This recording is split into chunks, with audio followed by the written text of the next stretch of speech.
I'm Rachel Monroe, 37 years old, and until last winter, I still believed my family would always have my back. The night it happened, I was standing in my parents' dining room with a fresh pie in one hand and a bouquet in the other, hoping we'd finally have a peaceful meal for once. My sister sat stiffly at the table, her friend whispering beside her while my mom avoided my eyes, and my dad asked me to sit.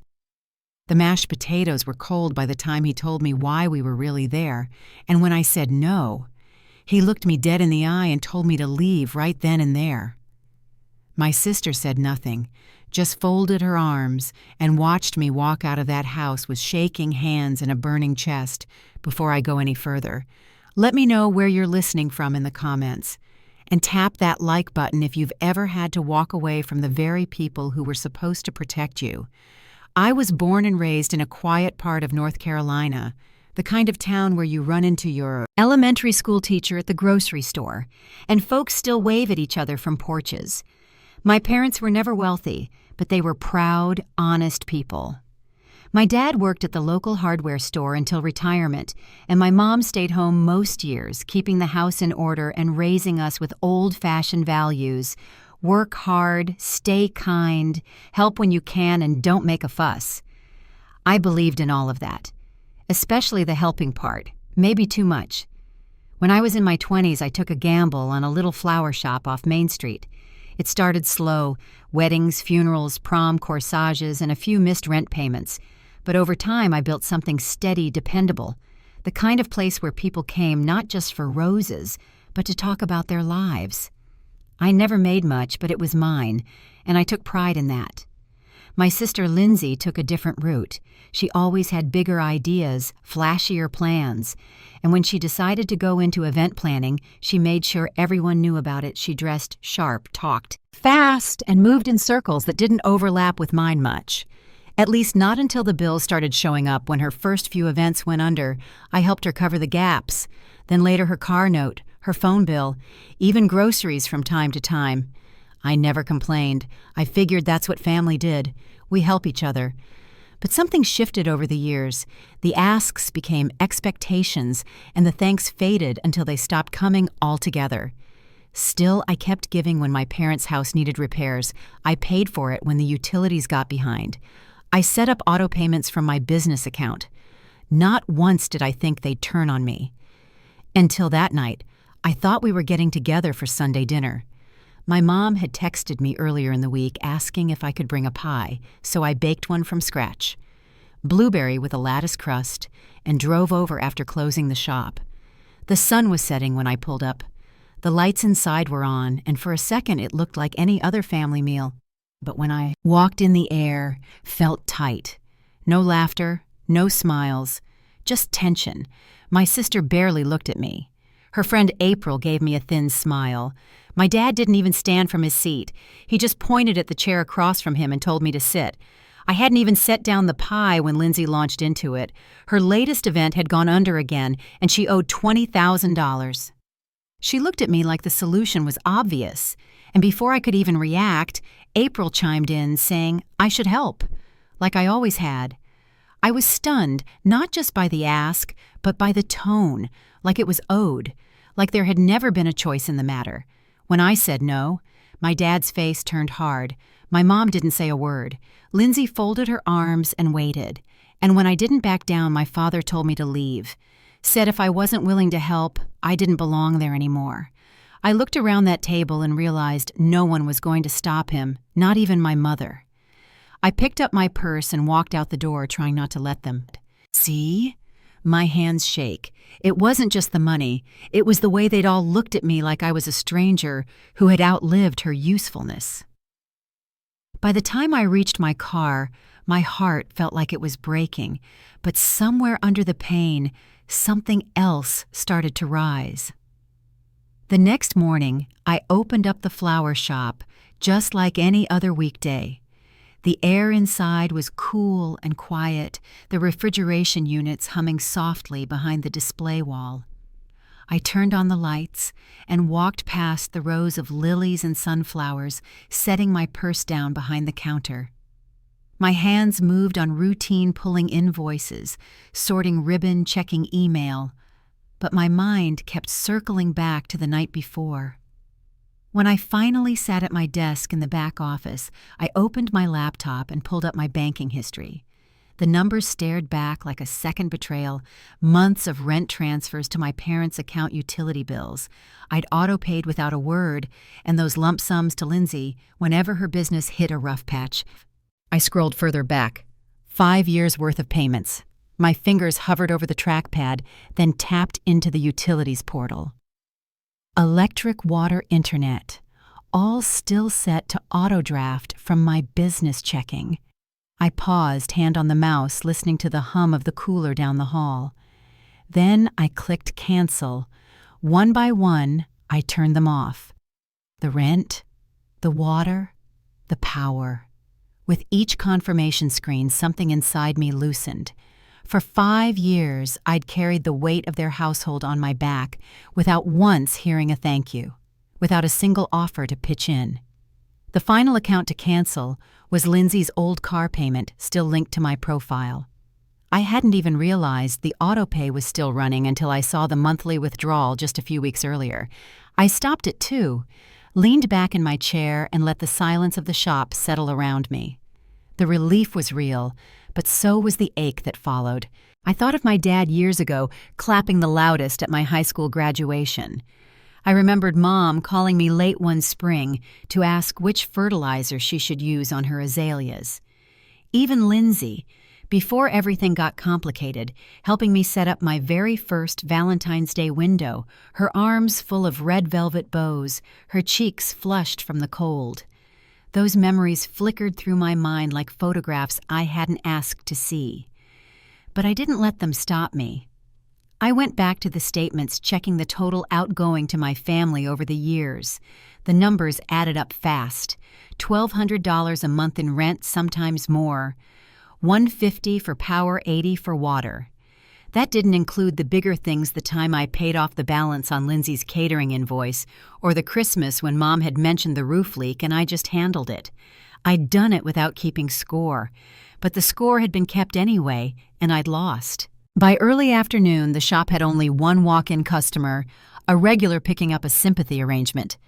When they left, I stayed at the counter trimming the browning edges off a bouquet of lilies. The scissors felt heavier than usual in my hand. Each snip echoed in the stillness. I couldn't shake the feeling that something had broken open the night before, something that wouldn't quietly mend itself this time. A few hours later, after closing up, I sat on my couch with a mug of tea growing cold in my hands. I didn't feel angry. I felt emptied out. My phone sat silent on the coffee table. No texts, no missed calls. Not from Lindsay, not from Mom or Dad. No one had reached out. No one had checked if I got home safe. It was like I'd been erased. The next day, I busied myself with backlogged orders. A spring wedding had come in, and the bride had requested a mix of ranunculus and tulips, which meant sourcing from 2 different suppliers. I let the task fill my day, moving between the phone and the flower cooler, but by evening, I found myself sitting at the counter again, scrolling through my email. That's when I noticed just how many messages I had from Lindsay over the years, short ones, usually a rushed thank you, followed by another ask. Some were vague, others more direct. All of them followed the same pattern. I opened one from 3 years ago. I promise I'll pay you back next month, just need a little help getting this event off the ground. The word promise stuck in my throat. I opened another. You're a lifesaver. Don't tell Mom I'm struggling again. They'd always come in like that, guilt tucked in under flattery, and I had always responded. That night I pulled a shoebox from the hall closet where I kept old receipts. I sat on the living room floor, cross-legged, spreading them out like puzzle pieces. Grocery tabs, bank transfers, repair invoices. I wasn't even sure why I was organizing them. Maybe I just needed to see the truth laid bare, that I hadn't imagined it, that I wasn't exaggerating. It took me 2 hours, but when I finished, there was no mistaking the scale of it. Over $60,000 gone in 5 years. And not once had any of them asked how my shop was doing. Not once had they offered to help when a cooler broke or a client ghosted on a large order. I stared at the receipts on the coffee table until my eyes blurred. The next morning, I came in early, needing the calm of the shop to quiet my thoughts. I put on a soft playlist and restocked the ribbon drawer. I clipped stems in silence. My phone stayed in my back pocket all morning untouched. But around lunchtime, it buzzed. I glanced down and saw Lindsay's name. For a moment, I considered letting it go to voicemail, but I picked up. Her voice was quiet, almost hesitant. She asked how I was doing. I didn't answer right away. Then she said she was planning a new event, a bigger one, and needed help. $15,000. I said her name once flat and careful. Then I asked if she remembered what happened at dinner. She went quiet. Then came the same words I'd heard so many times before. I didn't mean for it to go that far. I'm desperate. You're my sister. I don't remember exactly what I said before I hung up, only that my hand trembled more from clarity than emotion. I set the phone down and looked around the shop. The shelves I'd built, the clients I'd served, the years I'd poured into making something real. It was all mine, every part of it. And I wasn't going to lose it for people who couldn't see what I was worth. I didn't hear from anyone for nearly a month, not a single call from Mom or Dad, no texts from Lindsay, no message left on the shop line. It was as if I'd vanished from the family overnight, and they were content to let me stay gone. I kept the shop running, filled my days with arrangements and deliveries, but the silence pressed in heavier than I expected. When the chime above the front door rang, I always looked up too quickly, half hoping to see one of their faces, even though I knew better. Most days, I arrived early long before customers came in just to sit for a while before the world woke up. I'd brew a small pot of coffee, sweep the entryway, check the coolers. The hum of the refrigeration units, the rustle of leaves as I trimmed stems. Those small sounds filled the quiet that used to be filled by phone calls and family group texts. Every now and then, I'd catch myself reaching for my phone out of habit, thinking of something to tell my mom, something about a new peony shipment or the old gardener's trick for reviving wilted hydrangeas. Then I'd remember she wasn't talking to me. One Sunday afternoon, I walked into the shop to catch up on invoices and found a sympathy card someone had slipped under the door. The handwriting was neat but unfamiliar. Inside was a short message from a past client whose mother had passed a year ago. She wrote that the bouquet I made for the service still lived in her memory, that the flowers had brought her comfort when words failed. I sat at the counter and read it twice, then slid it into the drawer where I kept notes that mattered. I didn't know what made me think of my father in that moment, but I did, his voice raised at the dinner table, his hand slamming down hard enough to rattle the plates. It played in my head more often than I cared to admit. A few days later, Mark stopped by with lunch. I hadn't told him much, only the broad strokes, just enough to explain why I'd been quieter lately. He sat across from me at the little table by the front window, unpacking 2 sandwiches and a pair of iced teas. We talked about the kitchen renovation he was finishing that week, about the wild strawberries starting to bloom outside his place. When he asked how I was holding up, I gave a small shrug and said I was fine. He didn't push, just reached over and squeezed my hand before changing the subject. I didn't know how to explain the hollow feeling that came with being written off so quickly by the people I'd once done everything for. It wasn't just the silence. It was what that silence meant.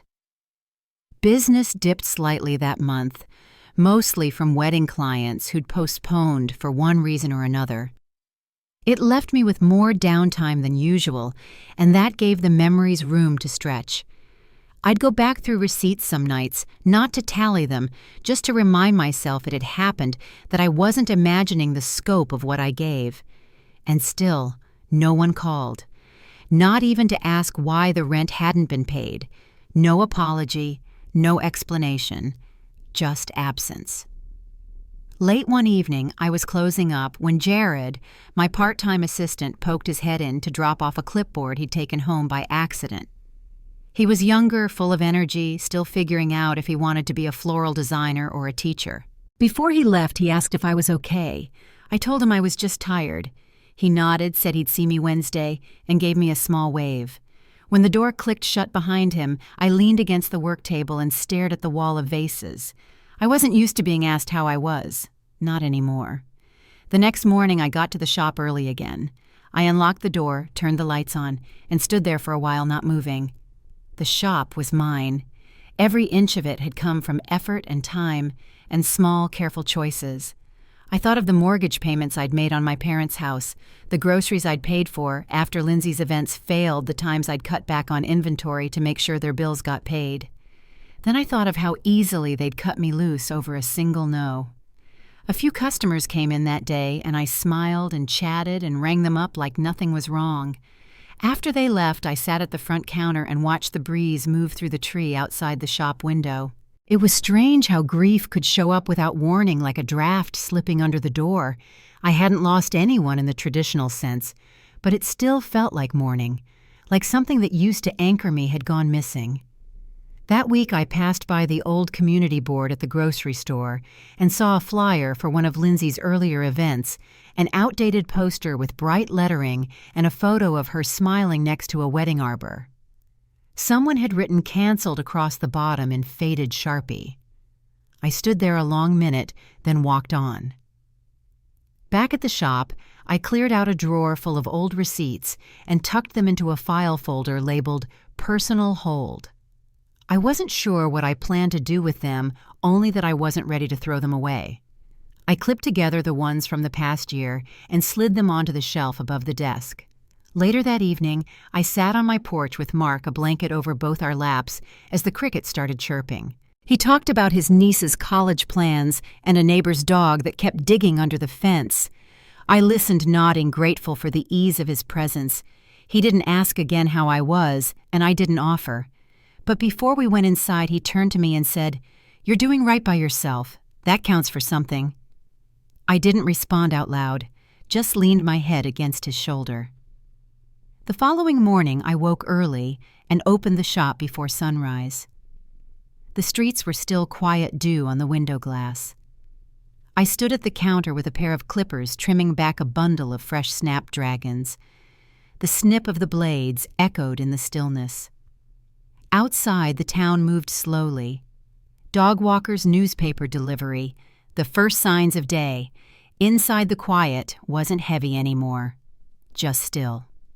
It was a Thursday morning when the shift began. I had just finished restocking vases behind the counter when a familiar name lit up my phone. Lindsay. I let it ring once, twice, then answered without saying anything. Her voice came through soft, maybe tired. She said she wanted to talk, not about the past, just about something she was working on. I waited. Then she mentioned an upcoming event, something big, something she said could turn things around for her. She needed $15,000 to get it off the ground. I didn't speak right away. I walked into the back room, closed the door behind me, and leaned against the wall. She spoke quickly, words tumbling out about vendors and deposits and a guest list full of sponsors. I listened. Then I reminded her of what happened at dinner, of how no one spoke up for me. She said it wasn't meant to go that way, that she hadn't expected Dad to kick me out. She kept using the word desperate. When she paused, I asked her one question. "Do you know how much I've given you?" There was silence on the other end. I told her I didn't have the number off the top of my head either, but I would find it. I told her I wasn't angry, just done. Then I ended the call and set the phone down on the work table. My hands were steady. I returned to the counter and began sorting through receipts again. This time, not out of habit or sadness, but with a kind of purpose. That evening, I pulled the file folder from the shelf in the back office. I spread the papers across my dining table, rent payments, bank transfers, car repairs, past due notices with my name on the remittance line. The folder was heavier than I remembered. I started organizing by date, taping small sticky notes along the edges to mark the years. I found old text messages from Lindsay thanking me, sometimes apologizing, always promising to pay me back. I saved every one. Later I told Mark what had happened. He sat across from me in the living room, his laptop still open beside him, and listened without interrupting. When I finished, he said just one thing. "If they're going to tell their story, you should tell yours." I didn't know yet what I would do with the papers, the screenshots, or the statements, but I knew I wasn't going to keep them tucked in a drawer anymore. The next day, a customer stopped by the shop for a bouquet. As I wrapped the stems, she asked how my parents were doing. She mentioned hearing something about a disagreement, how folks were talking. I gave a small smile and handed her the arrangement. After she left, I stood by the window and watched her walk down the sidewalk, wondering how much the town already knew.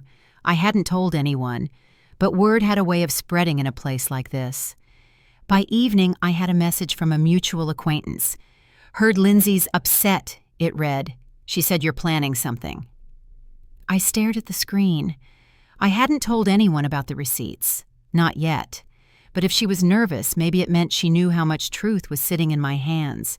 I saved the message, turned off the light, and locked up the shop early. 2 weeks passed. I kept to my routines, but every spare hour I had went into building the timeline. I labeled folders on my laptop, added scanned copies of receipts and email chains. It wasn't just a collection anymore, it was a record, quiet and detailed. I added screenshots from years ago, including one text where Lindsay said, "Thanks for the cash. Promise I'll pay it back when my events take off." Another from a year later. "You're a lifesaver, but don't tell anyone I'm struggling again." That one stopped me. I read it twice. I remembered when it came in, I was standing behind the counter tying a ribbon around a wedding arrangement. She'd sounded calm on the phone that day, cheerful even. I didn't know then how much I was covering for her. I saved the file and closed the folder. That night I opened a blank email and typed out a name I hadn't said in a while, Tanya Blake. We'd met years earlier at a wedding expo. She was a freelance journalist, sharp but fair, known for writing about small business ethics and community figures. I wrote a short message. "I've been financially supporting my family for years. I have proof. They've turned on me, and I need help telling the truth." I attached one file, a screenshot of a payment to my parents labeled Mortgage March 1-250. Then I hit send. She replied the next morning, "Let's talk tomorrow." That afternoon, we met at a quiet coffee shop near the courthouse.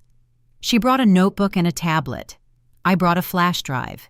We sat at a small table near the back, the smell of roasted beans thick in the air. She asked questions, slow and measured. I answered each one, showing her the documents, the breakdown by year, the texts and payment logs. She barely looked up as she scribbled notes, only pausing once to underline something I'd said. They didn't see me as a person, just a source. When we finished, she leaned back in her chair and asked one final question. "When do you want this to go public?" I told her about the community fair. Lindsay was organizing it. She'd been posting about it for weeks, calling it her comeback. Tanya nodded. "We'll time the release," she said. "Quiet build-up, then something that hits." I agreed. It didn't feel like revenge. It felt like release. That evening I walked home from the shop, the sky a soft pink, the air thick with the scent of pine. I called Mark and told him about the meeting. He didn't sound surprised. "You've got every right," he said. "But be ready. If this gets loud, they'll fight back hard." I knew he was right. Still, I stood a little taller as I reached my porch. I had told my side, and this time someone was listening. Tanya and I spoke again later that week. We met outside the flower shop just after closing, standing near the corner where the sunlight slanted through the trees. She brought a printed draft of the piece she was preparing, a clean, tight article that laid out the timeline with care. Nothing sensational, just facts. My voice quoted simply, my evidence clearly referenced. She planned to publish it the morning of the community fair. "It's not just about the event," she said. "It's about you reclaiming space." The next few days passed in a kind of focused quiet. I went about business as usual, filling orders, checking deliveries, keeping up with Jared as we prepped for Mother's Day. But under the surface, the energy had shifted. Every bouquet I wrapped, every invoice I printed felt like part of something bigger now. I'd chosen not to hide. Then the posts started. It was a Tuesday evening when I saw the first one. April Conway, Lindsay's friend, had written a message in one of the local community Facebook groups. It called me ungrateful, said I was trying to ruin Lindsay's reputation out of jealousy. I read it 3 times before closing my laptop. There were no names mentioned, but everyone who knew us would understand who she meant. The next morning, Mark stopped by the shop before heading to a job site. He brought coffee and asked if I'd seen the comments. I nodded. He didn't say much, just rubbed the back of his neck and looked toward the door like he was waiting for someone else to try something. Before he left, he said, "If this gets loud, don't match it. Just stay steady." By Thursday, the gossip had picked up. A few regulars canceled their standing orders. One woman, a longtime customer, called to say she'd be using another florist for her church event. "It's just better if we lay low until everything settles," she said gently. I thanked her, then stood by the window for a long time afterward, watching cars pass under the late afternoon light. Jared noticed the shift too. He asked if something had happened. I told him there was a bit of drama going around, nothing to worry about. He nodded, but I could tell he'd heard something already. Small towns hold whispers like jars on high shelves, quiet until someone knocks them down. That night I walked through my neighborhood just after dark. It was warm out, the kind of evening where screen doors creaked open and porch lights stayed on a little longer than usual. I passed 3 people I knew. 2 of them said hello. The third didn't. When I got back home, I found another message in my inbox from someone I barely remembered from high school. It was short. "Lindsay says you're trying to destroy her." That true, I didn't respond. I just turned off my phone and made myself a cup of tea, letting the water boil longer than it needed. The following day, I called Tanya. She answered on the first ring. I told her the online chatter had started, that the story was spreading before we'd even published. She listened, then said, "That's how you know it's working. People panic when the truth gets close. We agreed to hold our plan, no early release. We'd wait for the fair." But by Saturday afternoon, another post went up, this one from Lindsay herself. She didn't mention me by name, but she wrote about being abandoned by family and sabotaged by someone I've loved my whole life. The photo showed her standing near a tent with string lights, a clipboard in one hand. The caption read, "They can't stop what's meant for me." The comments were full of heart emojis and prayers. People believed her. I didn't respond, but that night I saved every screenshot I could find. The next morning, Mark called early. "They're trying to frame the narrative before you speak," he said, "but they can't erase receipts." I sat at the kitchen table, my laptop open, reviewing the folders again. I adjusted the labels, added a few more text messages, and rearranged the printouts on my coffee table like a final rehearsal. That afternoon, I walked into the shop and found a white envelope slid halfway under the front door. No name, no return address. Inside was a single sheet of paper, a typed message that read, "Don't do this. Family doesn't go public." I read it once, folded it back into the envelope, and placed it inside the drawer with the others. I didn't tell Tanya about it. I didn't need to. The path was already set. On Monday, I met with her once more to finalize the details. The article was ready, the evidence sorted. She would publish it early the morning of the fair, then attend in person with her camera. "Be prepared," she said, "for silence first, then noise." I told her I was ready for both. That evening, as the sun set over the shop, I stood by the open doorway with Mark. The street was quiet, the breeze warm. "You don't owe them your silence," he said. "You never did." I nodded once, then locked the door behind me. The morning of the fair, I opened the shop just long enough to water the cooler stock and check that Jared had what he needed for weekend orders. I told him I'd be out the rest of the day and left a short list on the clipboard. He didn't ask why, just gave a small nod and said he'd hold things down. By the time I locked the door behind me, the streets were already filling with music and the distant sound of folding tables being set up under striped tents. I met Tanya 2 blocks away, just off the main square. She was dressed plain camera slung across her chest, a press badge clipped to the strap. She gave me a folder of printed copies, clean summaries of the receipts, annotated quotes from Lindsay's texts, a brief timeline. I slipped it into my shoulder bag, my hands surprisingly steady. "You still good?" she asked. I nodded. "This isn't revenge," she said. "This is record-keeping." We reached the fair just before noon. The booths stretched along the closed-off street, decorated with pastel banners and jars of lemonade. Handmade candles, local honey, a bounce house on the corner. I scanned the crowd and saw Lindsay near the center stage, standing beneath a canopy of string lights, her name printed across a banner behind her in large scripted letters, "Monroe Events presents Savannah Springfest." She was smiling, greeting guests, shaking hands with a few local vendors. April stood off to the side, clipboard in hand, eyes darting over the setup. Mark joined us near the edge of the food stalls. He didn't say much, just stood beside me, his presence grounding. When Tanya stepped away to start filming B-roll of the crowd, I walked the perimeter of the fair once, just enough to feel the energy. The town had shown up. At 1 o'clock, Lindsay took the microphone. She thanked the sponsors, praised her vendors, and welcomed everyone to enjoy the fair. Then she opened the floor for community announcements, just like she always did, small business shout-outs, neighborhood news, a few updates from local council members. She was preparing to hand off the mic when I stepped forward. My voice was calm. "I'd like to speak." Heads turned.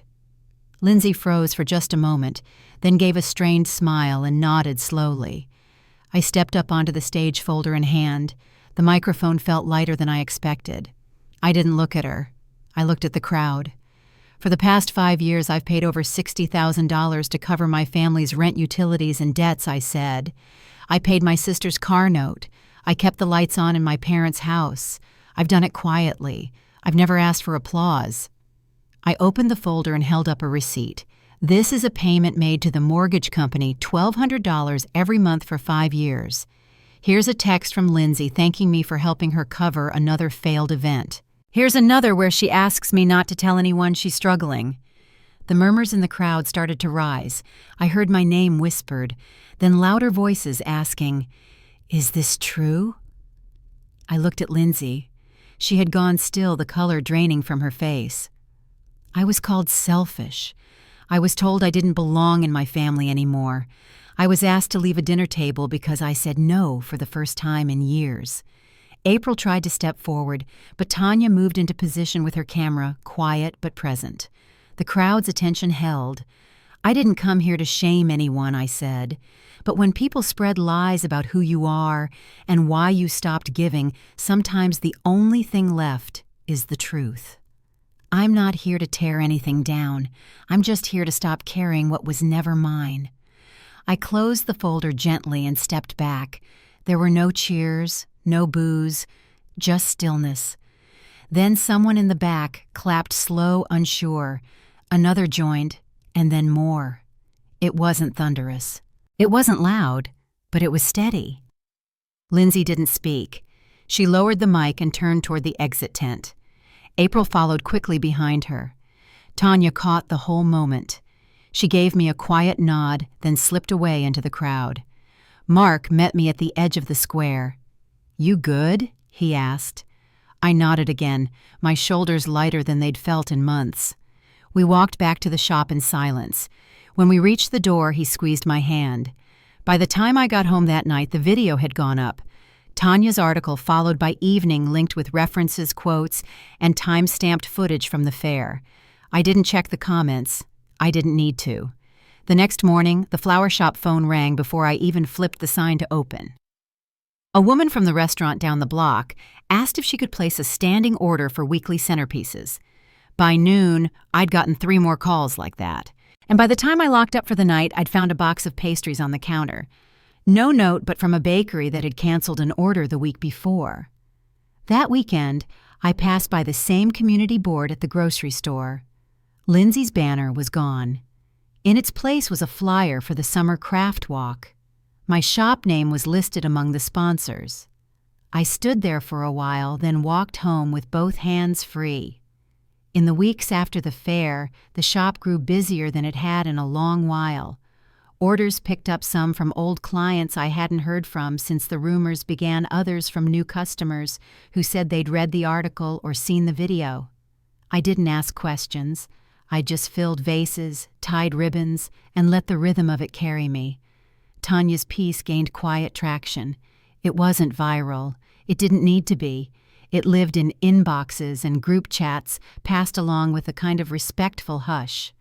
People in town stopped treating me like a subject of gossip. Instead, they waved when I walked by or ducked their heads in something that felt like quiet apology. No one said much directly, but the air had changed. Lindsay didn't respond, not publicly, not privately. She disappeared from social media within a week. The event planning site she used for her business went down shortly after. I heard from a florist in Hilton Head that a venue had dropped her name from an upcoming wedding. Another vendor I used to work with mentioned that clients were pulling out, not wanting their names tied to the confusion. It wasn't revenge, it was fallout. I hadn't seen my parents since the dinner. But word got around. A neighbor stopped by the shop with a graduation bouquet and mentioned casually that my parents' house was on the market. The utilities had been shut off briefly the week before. A for sale sign had gone up, and a moving truck had pulled into the driveway 2 mornings later. I didn't ask where they were going. Later that week, I blocked their numbers. All 3 of them, Lindsay Douglas and Marilyn. I stood at the sink with my phone in my hand, the shop quiet behind me, and pressed the screen with care.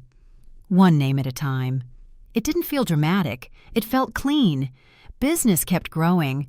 A bakery that once pulled a catering contract brought by cupcakes one morning. Jared grinned as he opened the box. "It's apology cake," he joked. I didn't laugh, but I accepted it with a nod. That same day, I was invited to contribute to the city's Spring Festival Committee. They wanted someone community-minded, someone who understood both sides of small business. I said I'd think about it. Then I said yes. Mark and I started sketching out ideas for the shop's expansion. Nothing huge, just enough to add a few cafe tables up front, maybe a small coffee counter. I brought it up one evening on the porch while we watched the sun fall behind the rooftops. He listened, nodded, and said he'd help me figure out permits. I watched the way his fingers wrapped around his glass, steady and sure, and felt something settle inside me. Kevin the teen from down the street started helping out at the shop after school. Jared trained him on inventory and deliveries. He was quiet at first, but had a good eye for colors and caught on quickly. "You're building something here," he said one afternoon, while we arranged stems for a charity gala. I told him he was part of it now. One morning, while sorting through invoices, I found a blog post Tanya had published as a follow-up. It wasn't about Lindsay. It was about the shop. A short feature titled "Rooted in Resilience." It talked about rebuilding, about surviving small-town scrutiny, about the quiet strength it takes to say no and mean it. She hadn't told me she was writing it, but there it was, and somehow that mattered more. The mail brought a few cards, handwritten notes, a letter from a woman across town I didn't know. She wrote that she'd been helping her sister cover expenses for years and had finally stopped. She said, "My story helped her realize she wasn't alone." I thought of that word alone a lot in those days. It didn't feel the way it used to. Not hollow, not sharp, just quiet. There were still gaps, still absences I hadn't learned how to fill, but they weren't empty in the same way anymore. Jared brought in a standing order from the university one afternoon. While we unloaded vases, he asked if I ever heard from them, my family. I told him no. He didn't press, just nodded and kept working. We moved in rhythm clipping stems and tucking leaves the way we always did. That weekend, I walked past the corner lot where Lindsay once hosted her first outdoor wedding. The string lights were gone. The grass had grown wild along the edges. Someone else would rent the space, soon plant their own stakes, hang their own name from the archway. I didn't feel the need to stop. At home that night, Mark grilled salmon on the porch while I watered the herbs growing along the railing. He brought out 2 plates and handed me mine with a smile. We ate in companionable silence. When he reached for my hand, I let him hold it. The shop had never looked better. The shelves were stocked. The books were balanced. The small wooden sign in the front window, Rachel's Garden, caught the sunlight just right in the mornings. Sometimes I stood behind the counter and watched it glow. There was no parade, no fanfare, just a life rebuilt one steady decision at a time. One morning, not long after the fair, I stood behind the front counter of the shop sipping coffee as the light came in through the window just right. The sign outside caught a bit of that early glow, Rachel's Garden, in soft lettering across wood I'd refinished myself. The street was quiet, just the rustle of wind moving through the trees and the faint clink of Jared organizing vases in the back. It felt still, the kind of stillness you only notice once you've made peace with noise. The house where I'd grown up stayed empty for a while before the listing came down. I passed it once driving back from the nursery on the outskirts of town. The porch light was off. No car in the drive. The shutters needed paint. I didn't slow down. I never heard from Lindsay again. Not a letter, not a message. I don't know where she went or whether she stayed nearby. The last I saw of her was the back of her coat as she walked away from the stage. Sometimes I wonder if she ever looks back, if she thinks about what happened. But wondering doesn't mean waiting. As for my parents, I heard they left town shortly after the sale. A neighbor mentioned they'd been seen loading boxes into a moving truck early one morning. No goodbye, no explanation. I didn't expect one. I'd already said everything I needed to by letting go. Mark helped me repaint the back office the following month. We cleared out the old shelving, laid down new flooring, and added a drafting table by the window. He'd show up after work with paint rollers and a small cooler of drinks, and we'd spend the evening side by side talking about anything but the past. When it was done, I stood in the doorway and felt something settle, like the space finally belonged to me again. Tanya stopped by the shop a few weeks later. She brought a small bouquet from a vendor across town, pale orange ranunculus tied with twine, and asked if she could quote me again in a follow-up piece about resilience. I told her yes. Then I added, "But keep it simple. I'm just someone who finally stopped giving too much away." She smiled and jotted that down. Kevin graduated high school that spring. We hosted a small celebration for him in the shop. Just a few cupcakes, some lemonade, and a chalkboard sign by the door. He asked if I had advice for him before he left for college. I told him to protect his time and to trust the feeling in his gut when something doesn't sit right. I think he understood more than he let on. The days moved forward, quietly, steadily. And I kept going, arranging flowers, balancing books, unlocking the shop each morning to the sound of birds overhead. My life didn't explode. It didn't collapse. It just kept becoming mine again. There are still moments when I look back, not with pain, but with clarity. I see now that I spent years mistaking obligation for love, mistaking silence for harmony. What I learned is this: when people expect everything from you and offer nothing in return, walking away isn't cruelty, it's survival. And when you finally choose yourself fully without apology, it doesn't just change your path, it changes your peace. Thanks for being here and listening to my story. If you've ever had to start over after choosing your worth, I hope you'll leave a comment or share where you're listening from. Take care of yourself, and I'll see you in the next story.